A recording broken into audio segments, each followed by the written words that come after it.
let's just read some books, y'all. Let's just read some books.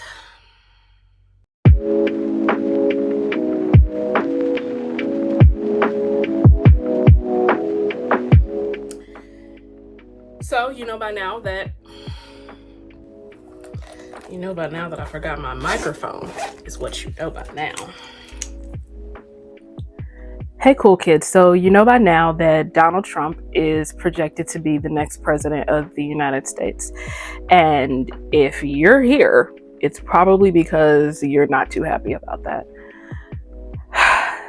Same. Wish I could say that everything's going to be okay. Last time Donald Trump was running, he ran with no plan. But Project 2025 is more than just concepts of a plan. It is a document that pretty much tells us where we're headed as a country, at least for the first 100 days after Donald Trump's inauguration. But what I can say is that we're still here. And while we're still here, we might as well keep fighting. One of the ways that I like to fight is by purposefully seeking out information that people try to keep from me.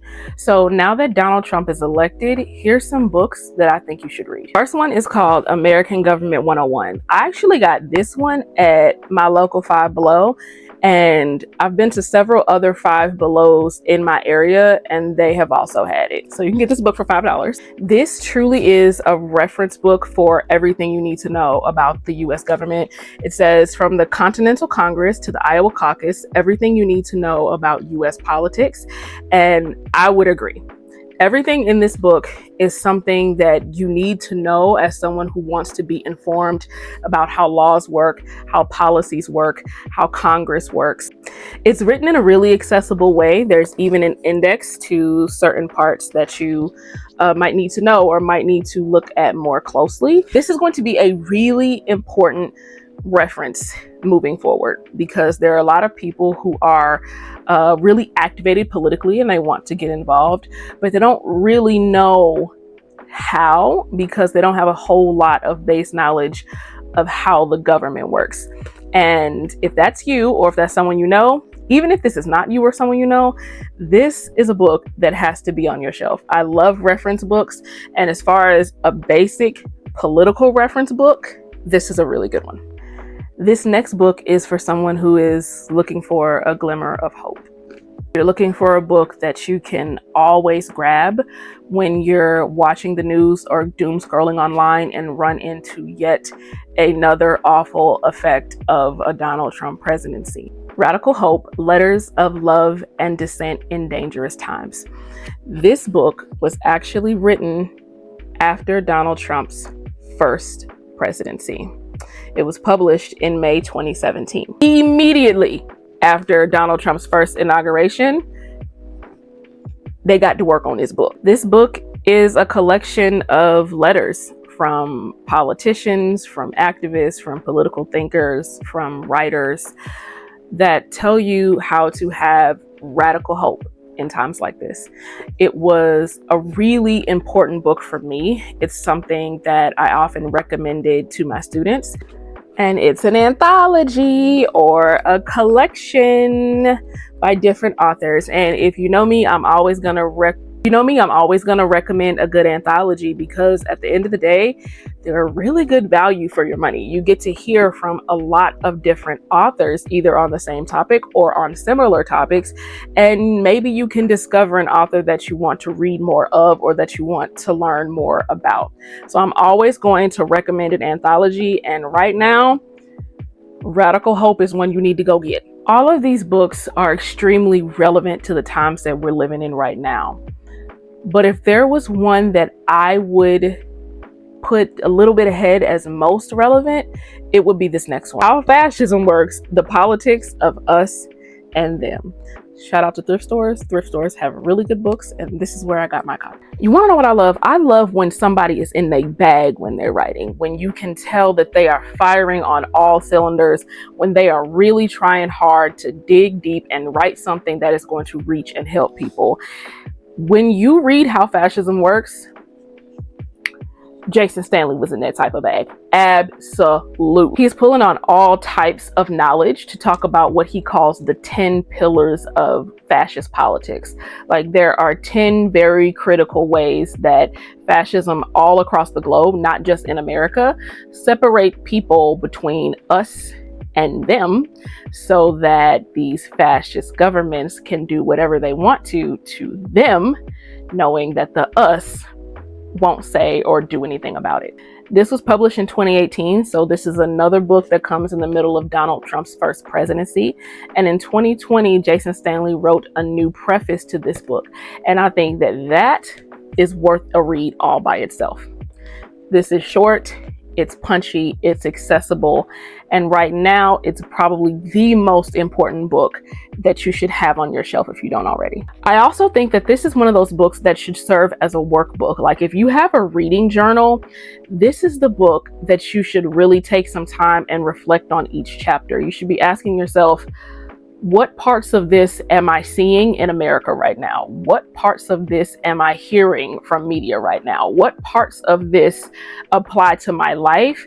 Because that is going to make it hit even harder, and it's going to make this book hit in the way that it needs to if you're going to use it to fuel some of the work that you want to do, or just to fuel even some of the coping that you want to do in this political moment that we're in. The next one, I promise you I have a physical copy of, but I cannot find it for the life of me.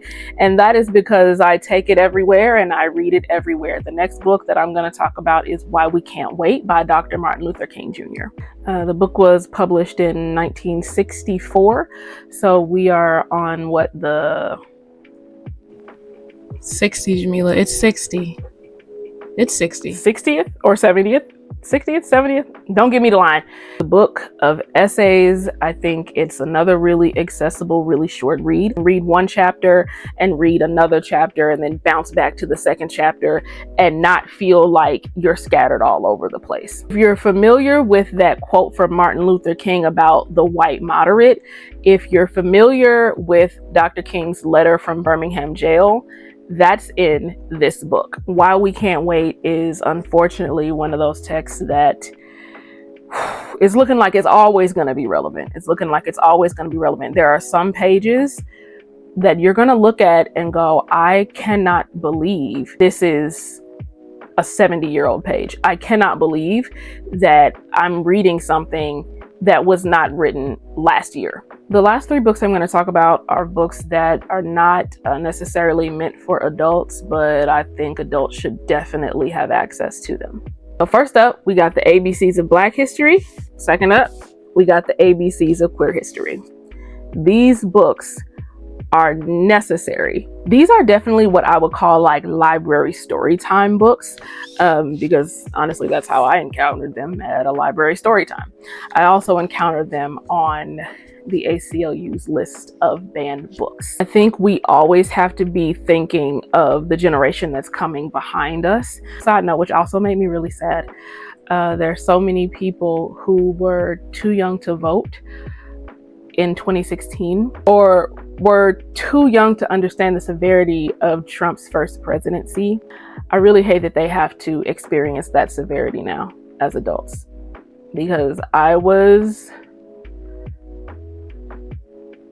24 when Trump first started his antics, and just remember thinking, this is what children are going to look at and think is normal.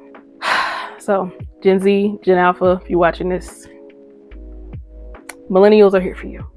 Back to the topic of talking about the generation coming behind us. It is very possible that the generation behind us will not have access to education about figures in Black history, figures in LGBTQ history. It's really important that we start to preserve that. And one of the ways that we do that is by collecting things that they can read.